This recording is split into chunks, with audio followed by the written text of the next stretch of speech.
Hey guys, welcome back to another serious study of God's Word.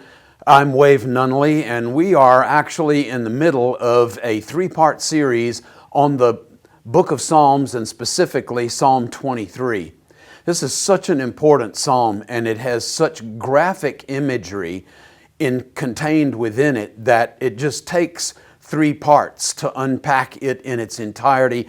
I hope that you've enjoyed part one. If you haven't seen it yet, please go back, because we're going to fast forward into verses 3 and 4.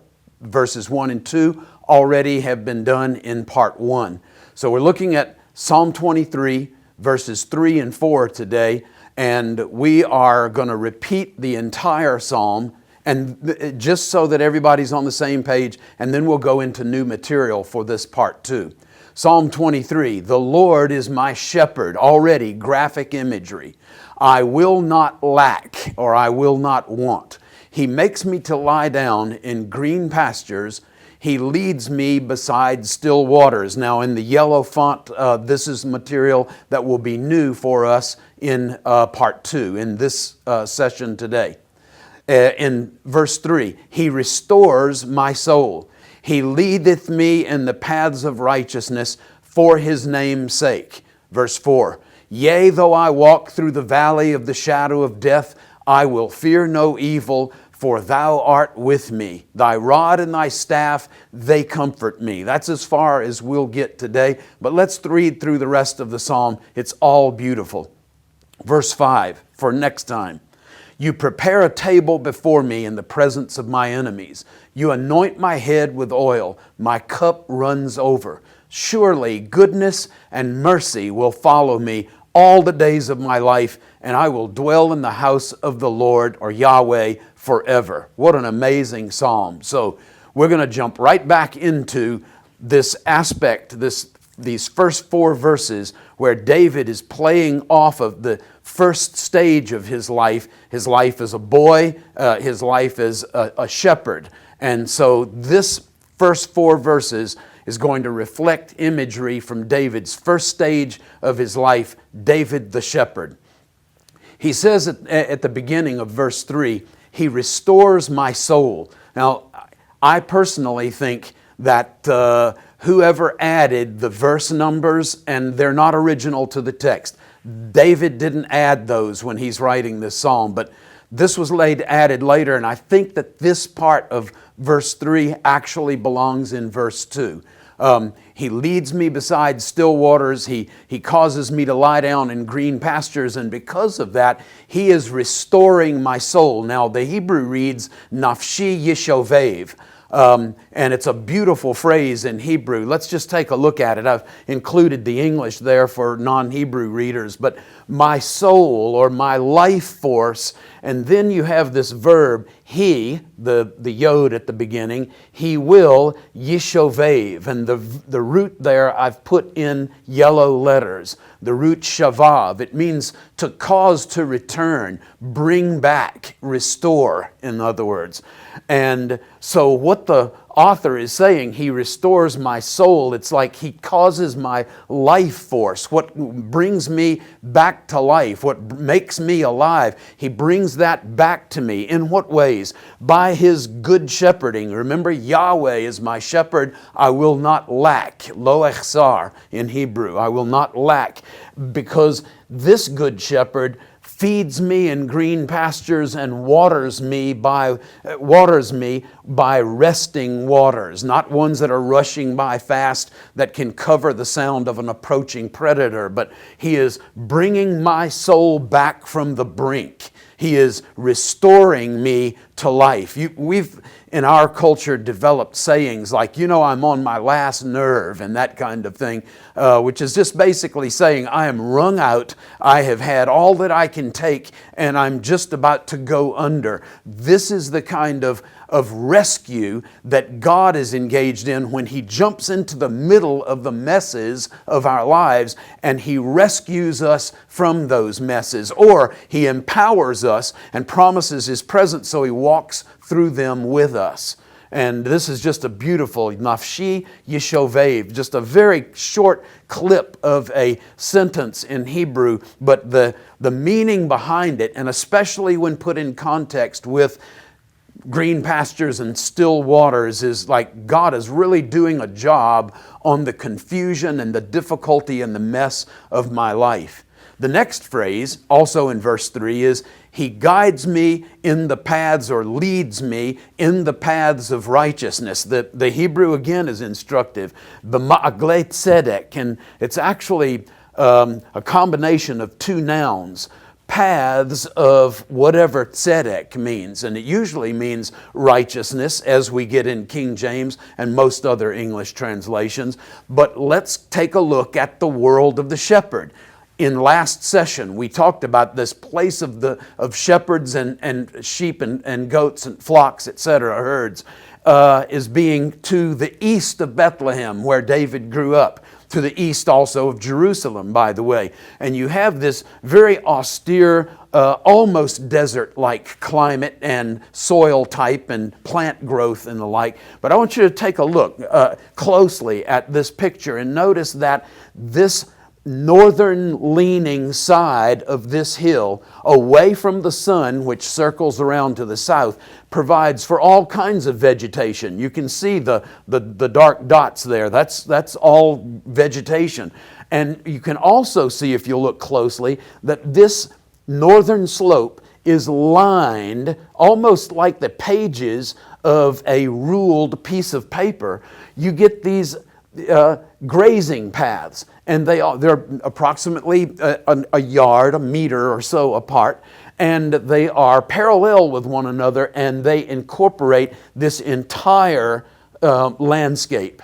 These are straight paths, or ma'aglei tzedek, to refer back to the Hebrew of the previous slide. These are the grazing paths worn into solid dirt from thousands of years of goats and sheep that have walked these very paths as they are guided by their shepherd to places that are A, safe for them, and B, places of plenty where they can get enough nutrition to survive. Ma'aglei tzedek, paths that are straight paths that lead to safety and provision. Related imagery in the Psalms would include some Psalms that use the kind of language, my feet would have slipped. Do you get the idea of that 45-degree or more so slope of a northern slope of a hill in the Judean wilderness? And do you also get the idea that my feet would have slipped, but Yahweh picked me up with His own arms, and He set me down in a broad place instead of one of those narrow grazing paths that you get on these north-facing slopes. In other words, the psalmists are incorporating the world of the shepherd. This is Psalm 18 is actually another one of David that they know really well. They know their terrain. And they know the technical language that has developed over centuries used among shepherds, and are now incorporating that into the words of the Bible. This is just absolutely beautiful because it's connecting the physical world, the geographical world, with the language world, and then the world of Holy Scripture. And they all are interconnected. And if we divorce ourselves from that world, then we are distancing ourselves from the realities that God intends us to pick up on when we're reading Scripture. So He leads me in not paths of righteousness, but straight paths that lead to safety and that lead to provision. For His name's sake. You know, our lives, how we live today, what we engage in or choose not to engage in, is all a direct reflection onto the Master that we serve. And so our primary goal in life is to glorify God in our bodies, in our thought lives, the way that we speak, the way that we interact with and treat others. And this is exactly for His name's sake. When God's people are living protected and are living provided for, it is not just a matter of, well, God loves us and we deserve this. He owes it to us, but it's a matter of, it's a means of God glorifying through us His great name and magnifying that name in the earth. Next phrase, even though I walk through the valley of the shadow of death. And I've just kind of clipped this part off because that's enough for us to deal with right now. The valley of the shadow of death. Other than people in the land of Israel saying to me, Wave or Dr. Nunnally, what I want you to help me to do is I want you to help me to walk where Jesus walked. And I want to do that, and one of my goals is to do that when we're studying in the land. I very quickly say, I think that that's a very worthy goal for this trip, but my hope is that long term that you're learning to walk as Jesus walked, not just where He walked. And then the next thing that is probably the second most requested thing that I get in the land of Israel is, I want you to show me the valley of the shadow of death. And I said, you know what? I'm going to do you one better. This is the way I respond. I'll do you one better than that. I'm going to show you multiple valleys of the shadow of death. And usually the eyes get big and the surprise in the face shows easily. And I try to explain to them what we're going to talk about right now. Even though I walk through the valley of the shadow of death. I want you to take a look at this phrase in Hebrew, this Gates al-Mavet, and you will not see the word ha there. There is no the in Hebrew in this phrase. Gates al-Mavet. It's a valley of a shadow of death. And so it's all generic, and there is no one singular specific place. But I do want to show you a couple. We looked at this picture in the previous episode, in part 1 on Psalm 23, and we noted that this is the kind of erosion that is created by rain falling in the highlands up around Jerusalem and Bethlehem before you hit the rain shadow. And as this water runs off to the east, it begins to cut really deep, what we would call gorges or gulches, into the landscape. The land is poor, it is chalky, and so the water runs off of it, carrying pieces of the topsoil or whatever down through these gulches, and it gets deeper and deeper the longer humanity exists on the planet. And so not very much agriculture or plant life growing here, and so there's very little to hold back the erosion that takes place.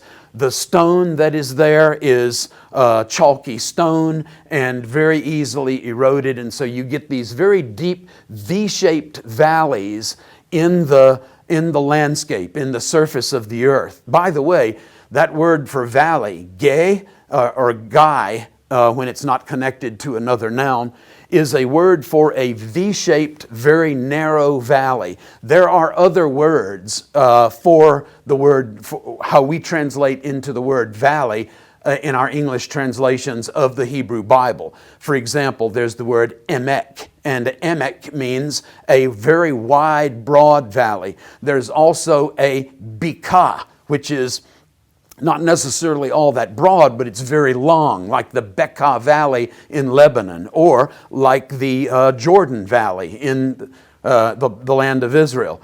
There's also the word kikar, which means a broad space, another really, really large part of land that is flat. Well, this is none of that. This is very narrow, it is very deep, and very difficult to travel. So when we're talking about guy, or the form that we get in this particular verse, gay, because it's connected to nouns, then this is what we're getting, that very narrow V-shaped valley that then presents a certain amount of difficulties to travelers and anybody else in the region. Here's another picture. This is another guy, or another Gates al-Mavet. You can see the depth of this gorge, this gulch, and you can see that it is so deep that when the sun is on the south side, and you're looking to the west, when the sun is on the south side, you've got this very, very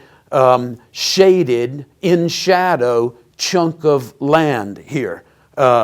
Sunlight, and then from this point on, it is in the shadow. That is the valley of the shadow of death.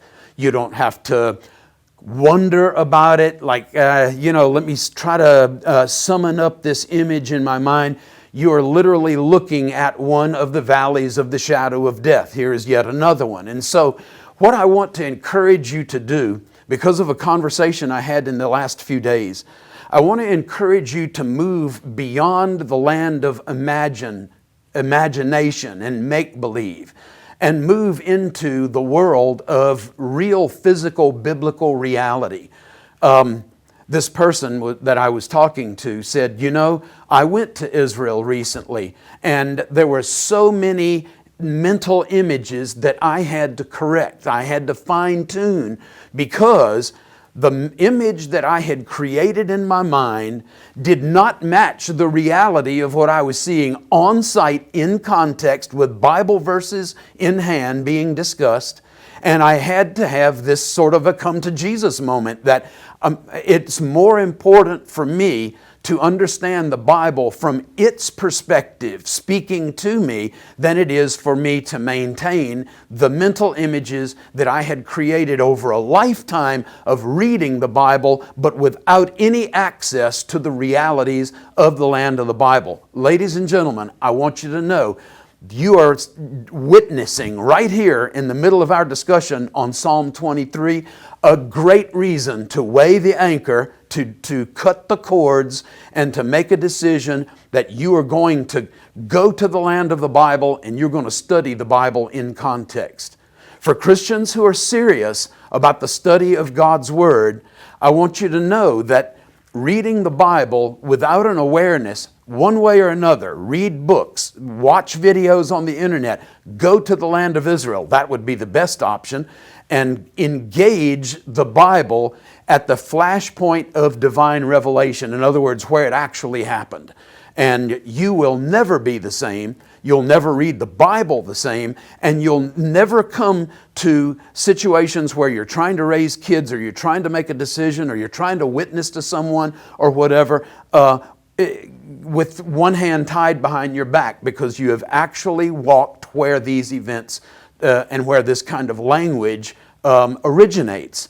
You will not be an outsider reading someone else's mail. You will be an insider, and you will be engaging the Bible at the flashpoint of revelation with much the same kinds of points of reference in your mind that the author is bringing to bear on when he's actually writing biblical stuff. So, he says, when I go through those kinds of valleys, the deep V-shaped guy type valley, not the emek, not the bika, not the kikar, but the guy, the gates al-mavet, the valley of the shadow of death, I'm not going to fear evil. This is the response of the psalmist. When I'm in that place, I will not fear evil. Well, my question would be, why would you have to fear evil? What would there be there about that place that is demonic, or that is ungodly, or that's going to cause you to sin, or whatever? And the reality of it is this word, I will fear no evil, is the word ra. Lo ira ra. In fact, the psalmist is kind of making a play on words. Do you hear the same sound? Lo ira ra. I will not fear evil. The word ra actually means bad stuff, negative events or occurrences or situations.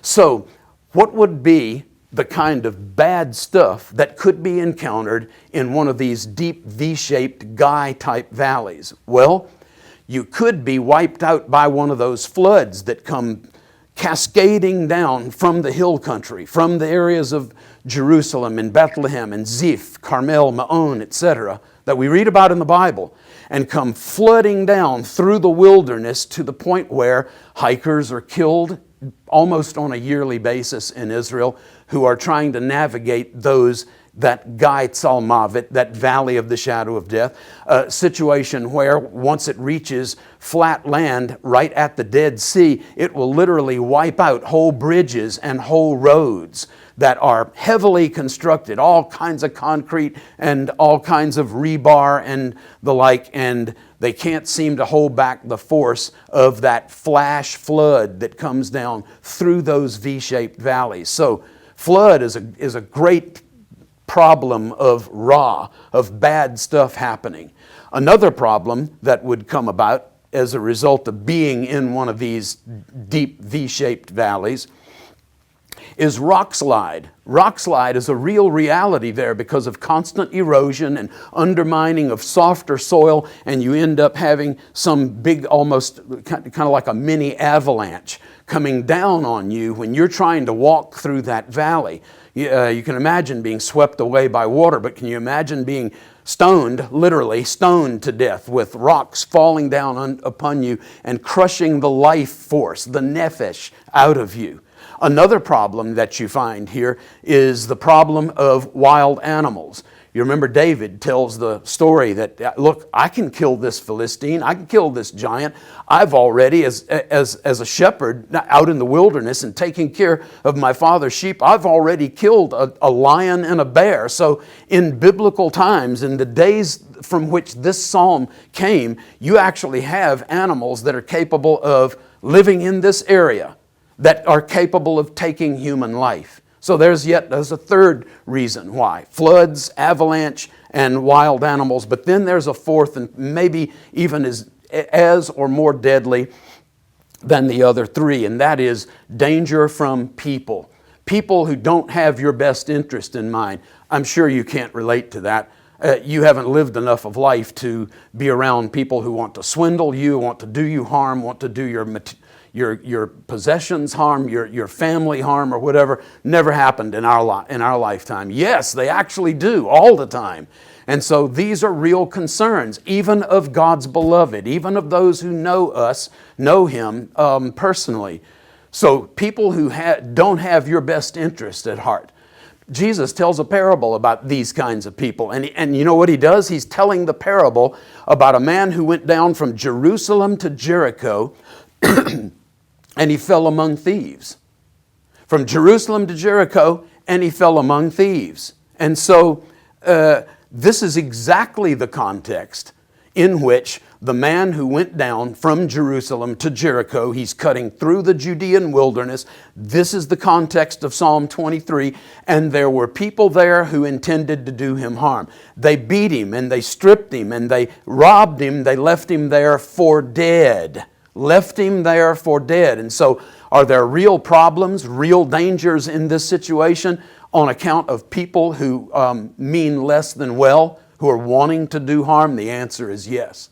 No, there are not a lot of people. There aren't any permanent cities or villages in the Judean wilderness. It's a blank spot where you can't stop and get gas at every exit, to put it in modern terms. You've got this situation with the Judean wilderness where nobody lives. Nobody's policing this area. There's no constant, like Roman military presence. And so the parable that Jesus tells not only connects with Psalm 23 very well, but it is a very real reality in Jesus' day. Josephus, the first century Jewish historian, tells us that at that time Judea was overwhelmed by highwaymen, people who basically waylaid people as they were traveling along the highways. And so this is an absolute reality along with the other three dangers, bad things that could happen. Now, I want to point this out to you. This author, David, is saying, I know about those realities. I'm very well acquainted with my world, but I'm not going to allow it to paralyze me. I will not fear bad stuff. Why is that? It's not because it doesn't exist. And it's not because I have that power within me to deal with everything, every problem, every danger that life throws at me. But rather, David has a secret weapon. And it really isn't so secret because it's all over the place in the Bible. Why is it that David is not going to be afraid in this Gai Tzalmavet? where you have the floods and you have the rock slides and you have the wild animals that want to have you for like fast food for dinner that night, and where you have to be concerned about people who would want to do you harm. David has an answer for that. It's not just an answer for the Judean wilderness, and it's not just an answer for him. It's an answer for us, and it's an answer for any situations, any kinds of problems, bad things that happen in our lives. And the answer is simply, because you are with me. You're with me. The presence of God is an alleviation of fear. We get it in the New Testament, that the love of God, the presence of God, His actions, His work in our lives frees us from fear. So we've got it both testaments, and we're supposed to, as members of the community of faith, as people in relationship with God, we should be able to experience this right along with the psalmist 3,000 years ago, 1000 BC. You know, it's not just Psalm 23, but you get this in the book of Genesis, where God tells Abraham, stay in this land and I will be with you and I will bless you. In addition to God's promise of being with, there's usually this concomitant or connected, I'm going to bless you. With my presence comes my blessing. In Genesis 26, we get this with respect to the patriarch, the forefather, Jacob, grandson of Abraham. Yahweh appeared the same night and said, I am the God of your father Abraham. Do not fear. We get that in Psalm 23. Absolutely. I'm not going to fear because you are with me. Don't fear because I'm with you. And I will bless you. There's that aspect of wherever God's presence goes, comes His willingness to bless. In the book of Numbers, we get this in the prayer, or in the blessing that God commanded Moses to tell the sons of Aaron, the priests, to bless his people with. We've done a whole session on this priestly blessing, priestly benediction. The Lord bless you and keep you, make His face shine on you, be gracious to you, and lift up His countenance on you. This face and countenance are the same word. It's panim in Hebrew. It's the same word. So he's basically saying the same thing multiple ways. And when you get this business of shining, Ya'er Adonai Panav, this shining, causing His face to shine on you, this is an indication of God's special or Shekinah presence. We've borrowed that word Shekhinah or Shekinah from the rabbis. It doesn't show up in the Hebrew Bible. The verb does, to dwell among. I'll dwell among you, God says. If you'll build me a tabernacle, a proper place for my presence, specially to be exhibited. And so this is a special manifestation of God's presence. And again, you get blessing and you get presence, and you get this kind of graciousness, this protectedness that God promises even in Psalm 22. We get it in the historical books. God told Joshua, as I've been with Moses, I will be with you. This is the constant promise that we get. When covenant is renewed in the Hebrew Bible or in the New Testament, we're going to get this kind of promise. Well, of course, we've already gotten it in Psalm 23, and that is a representation of the writings, the poetical books of the Bible. But let's take a look at what the prophets say. Isaiah says, I will be with you. I am with you. You're precious. You're honored, and I love you. Don't fear. Over and over, the same connected promises. And not unique to the Hebrew Bible or Old Testament, but in the Gospel of Matthew. The virgin will be with child and bear a son. The reference is to Mary and to Jesus. And they will call His name Immanuel. It's a quote from Isaiah chapter 7. We've already seen that Isaiah knows all about this business of the blessedness of the presence of God. But it means, translated, God is with us. And here it is in Hebrew from Isaiah chapter 7. I just clipped it and pasted it right there. Immanuel. Im, with us. Nu, us. And El is God, like El Shaddai, etc. With us is God.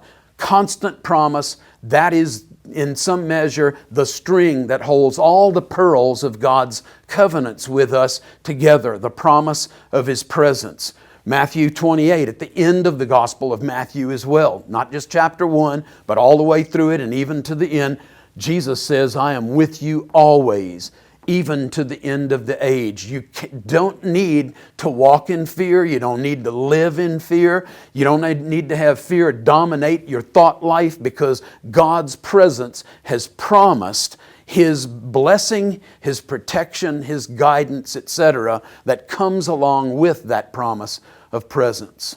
So, the next phrase in Psalm 23, verse 4, back to Psalm 23, 4, is, your rod and your staff, they comfort me. And you know, we looked at this also in part 1. Again, feel free to go back and take a look at that if you missed it. But this is a statue of one of the pharaohs of Egypt responsible for his people. And he's holding a shepherd's crooked staff in one hand that is intended to rescue, to bring them back from the precipice, from the brink, and also a rod in the other hand. And the rod was intended to be used, like in certain instances, a weapon for this good shepherd, the good leader. We talked about God as king, God as shepherd. For him to be able to intervene and to drive back evil, even with the use of force, to protect. It's a protective weapon. But it's also kind of like an abacus. It's like a calculator today. Why do we say that? Because it's biblical language. Look at Leviticus 27. This is talking about tithing. Every 10th part of the herd or the flock, whatever passes under the rod. So as the shepherd stands there and holds out his rod, he's counting 1, 2, 3. Oh, 2 went together. 4, 5, 6, 7, 8. 3 go together. 11, and then 12, 13. As they go under the rod, this is a means of God accounting for, keeping up with, keeping a watchful eye on every member of His flock. Isn't it neat to think of God as being that kind of God? He is the good shepherd, and He, as we pass under the rod, He keeps count of us. In Ezekiel, the prophet, we get, I will make you pass under the rod, and look at the parallel statement. Pass under the rod, and I will bring you into the bond of the covenant. It's like everybody that I count, everybody that passes under this stick of protection comes into my community, becomes a part of my family, and is now inside of the covenant, in relationship, in a contractual relationship with God. How neat is that? Jeremiah chapter 33. He says that the flocks will again pass under the hand. So whether it's holding the rod or whether it's just holding out the arm, I guess maybe sometimes you leave that at home, you forgot it. But Jeremiah knows about this too, about counting the flock. Everyone, all of the flocks will pass under the hands of the one who numbers them, says Yahweh. So there's that connection with numbering, keeping account of us. I thought that we would conclude just a little bit of this part of Psalm 22 with a reflection on some New Testament realities. This is a sheepfold in the land of Israel. Don't have to use your imagination to conjure up some kind of a construct that you have created on your own. You know, we've been doing AI for a long time in the Christian community, and that is just dreaming up stuff because we don't have access to the actual physical reality of the land. This is a sheepfold in the land. It starts out as a hill that then erodes, and there's a cave created, and then by human hands, shepherds then have made a wall over part of that opening into that cave where they herd sheep and goats into, but have left a gap open to be able to go in and go out. Is that not biblical language? You get it in John chapter 10. And this is continuing even until today, where you've got an enclosed area. This is a house that has had the roof cave in or something like that. So it's being used as a sheepfold. And look, there's the shepherd, the little Palestinian shepherd boy, and he's literally sitting between the sheep and danger outside of the sheepfold. Here's another sheepfold in the land of Israel. This one is at a city called Yotfat, where Josephus was taken captive by the Romans. And this is yours truly, and I'm taking up position. Here's that protective wall in the cave behind. Here's that protective gap right there, and this is what the shepherd would do, just like the previous picture, where you have the shepherd boy putting his body literally between the sheep, the flock, and danger. And there are a couple of my sheep there, university students from some years back. Here's another that I've got trapped in there. But this is just a beautiful picture of the words of Jesus, who says, "Truly I say to you, I am the door of the sheep. I am the door. If anyone enters through me, he will be saved and will go," there's that going in and out language. He will go in and out and find pasture. And then he describes himself as, "I am the good shepherd." There's a connection between this, "I'm the door of the sheepfold," and "I am the good shepherd," because he has literally assumed the position of the door. He's that protective barrier between the safe zone and the danger zone. And the good shepherd, watch how specific and accurate Scripture is here. What a master Jesus is at using biblical language and biblical imagery. The good shepherd lays down his life for the sheep. So when it gets dark and it's time to go to sleep, that's his bed. That's the shepherd's bed, between the safe and the danger, between the flock that's passed under the herd, that is part of the covenant, belongs to the community of faith, and anything out there that is waiting to devour them. Anything out there, any bad animal, any bad acting person. Jesus says he lays his life down, and he's given such a vivid image that everybody in that culture, just like with his forefather David, everybody in that culture was able to track with the language being used, with the imagery being used. We want to bring, as folks that are serious about the Bible and about you making progress in your relationship with God, we want to bring that into your life as well. So look at these takeaways. This is the kind of good shepherd that we have in our corner. He restores, revives, and brings my life back from the brink. He leads me to places that will sustain me while also protecting me. He protects me in dangerous situations, that Gates Al-Mavet, the valley of the shadow of death. He takes away fear from fear with His presence. Where His presence is, fear can be removed. Guards, rescues, guides, protects, and lays down His own life for me. I would submit to you, ladies and gentlemen, that's a good shepherd. That's a really good, whether you're talking about David or the son of David, that's a good shepherd. And so these are the sorts of things that we want to invest in your life as we engage the world of the Bible along with the text of the Bible. The two belong together, not apart. So until the next time, until part 3 of this series on Psalm 23, God bless you, God keep you and cause His face to shine upon you, God lift up His countenance upon you, be gracious to you, and give you shalom.